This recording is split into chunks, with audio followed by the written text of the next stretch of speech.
नमस्कार दोस्तों, स्वागत है आपका। आज हम बात करने वाले हैं दोस्तों संचित कर्म के बारे में। संचित कर्म ये शब्द आपने बहुत बार सुना होगा, तो इसके बारे में हम जानने की कोशिश करेंगे कि आत्मलोक के लिहाज से संचित कर्म को किस तरह से देखा जाता है।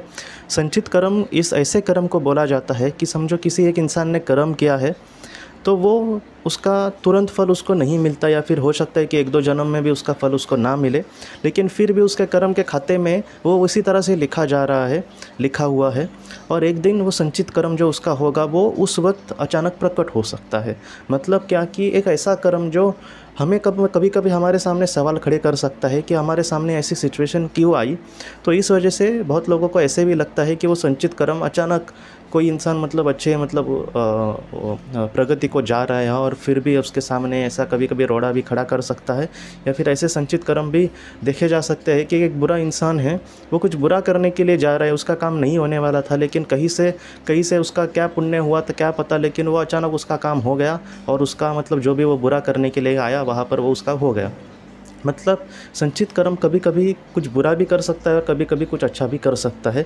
इन सारी चीज़ों से ऐसे हम सोच सकते हैं। लेकिन आत्मलोक के लिहाज से संचित कर्म को किस तरह से देखा जा सकता है। देखिए दोस्तों, ये जो संचित कर्म है, ये संचित कर्म जैसे हम सोचते हैं वैसा ही काम करता है अपना। लेकिन जो बुरे लोग होते हैं या फिर जो ऐसे भावना में बहने वाले, ऐसे नहीं, लेकिन काम क्रोध लोभ में लिप्त ऐसे जो लोग होते हैं, वैसे लोगों के लिए वह इस तरह से काम करता है। जैसे अभी हमने बात की कि अचानक वो प्रकट हो सकता है। ऐसा क्यों होता है? देखिए, कोई एक अमीश नाम का कोई एक लड़का है, तो वो इस तरह से अपने जीवन में कुछ भी नहीं सीख रहा और वो दूसरे को दुख दे रहा है या फिर काम क्रोध लोभ में लिप्त है पूरी तरह से। वो सिर्फ खुद के बारे में सोच रहा है और खुद धन की अभिलाषा, सबकी उसको अभिलाषा है। तो ऐसे वक्त में उसका कोई अच्छा काम ही जमा नहीं होगा, उसके सिर्फ और सिर्फ ऐसे बुरे काम ही जमा होते जाएंगे। तो ऐसे वक्त में उसके ऐसे हमें लगता है दोस्तों, एक दो जन्म नहीं, कभी कभी 200-300 जन्मों में इंसान ऐसे ही कर्म करते जाता है। तो आप सोचिए कि उसके कर्म कितने बढ़ जाएंगे। ऐसा जब कोई इंसान कुछ भी नहीं सीखता, तब हो सकता है कि उसका संचित कर्म इस तरह से जो है वो बढ़ते ही जाएगा, क्योंकि वो उसमें कुछ अच्छा कर ही नहीं रहा।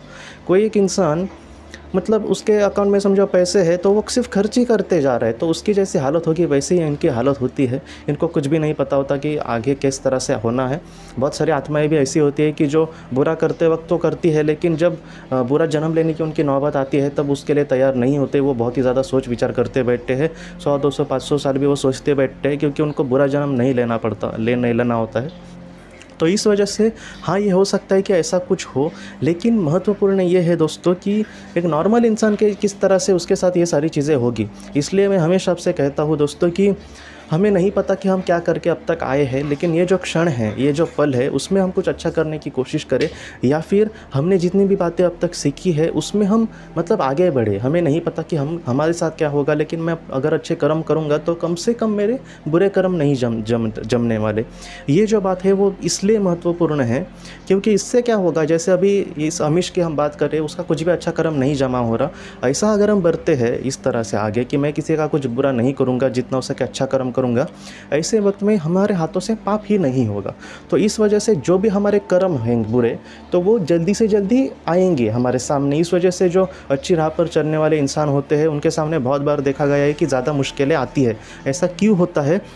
क्योंकि अब वो छूटने वाले हैं इन सारी चीज़ों से। इस वजह से ये सारी चीज़ें होती है।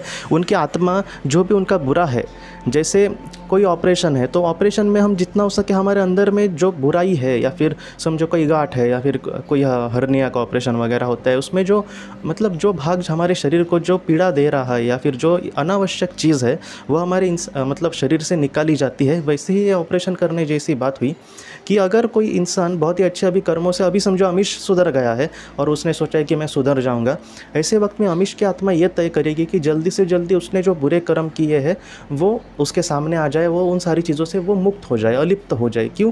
क्योंकि अगर अमीश कल बहुत ही अच्छा काम करेगा और उसको सक्सेस भी मिली, फिर ये रोड़ा लड़ने के लिए उसके कर्म आते रहेंगे। इस वजह से जो अच्छा इंसान होता है उसको मतलब जितना हो सके उसकी आत्मा यही तय करती है कि वो इन सारी चीज़ों से मुक्त हो जाए।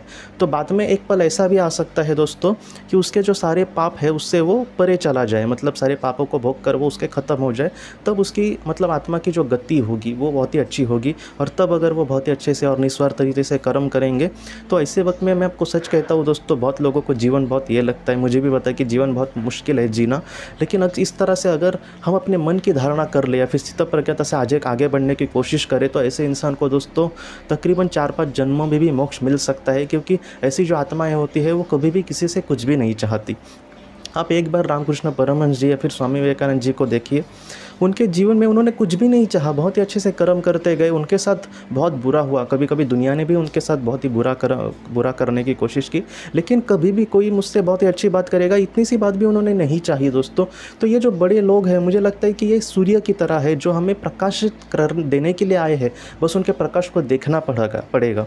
जैसे सूरज जो बाहर आता है उसका तो प्रकाश हम आराम से देख पाते हैं, लेकिन अच्छे लोगों का जो जीवन है वो भी एक बहुत ही बड़ा सूर्य ही है, बस वो उस प्रकाश को कुछ ही लोग देख पाते हैं। तो हमें वो देखने की कोशिश करनी होगी कि मतलब ये लोग कैसे जिए।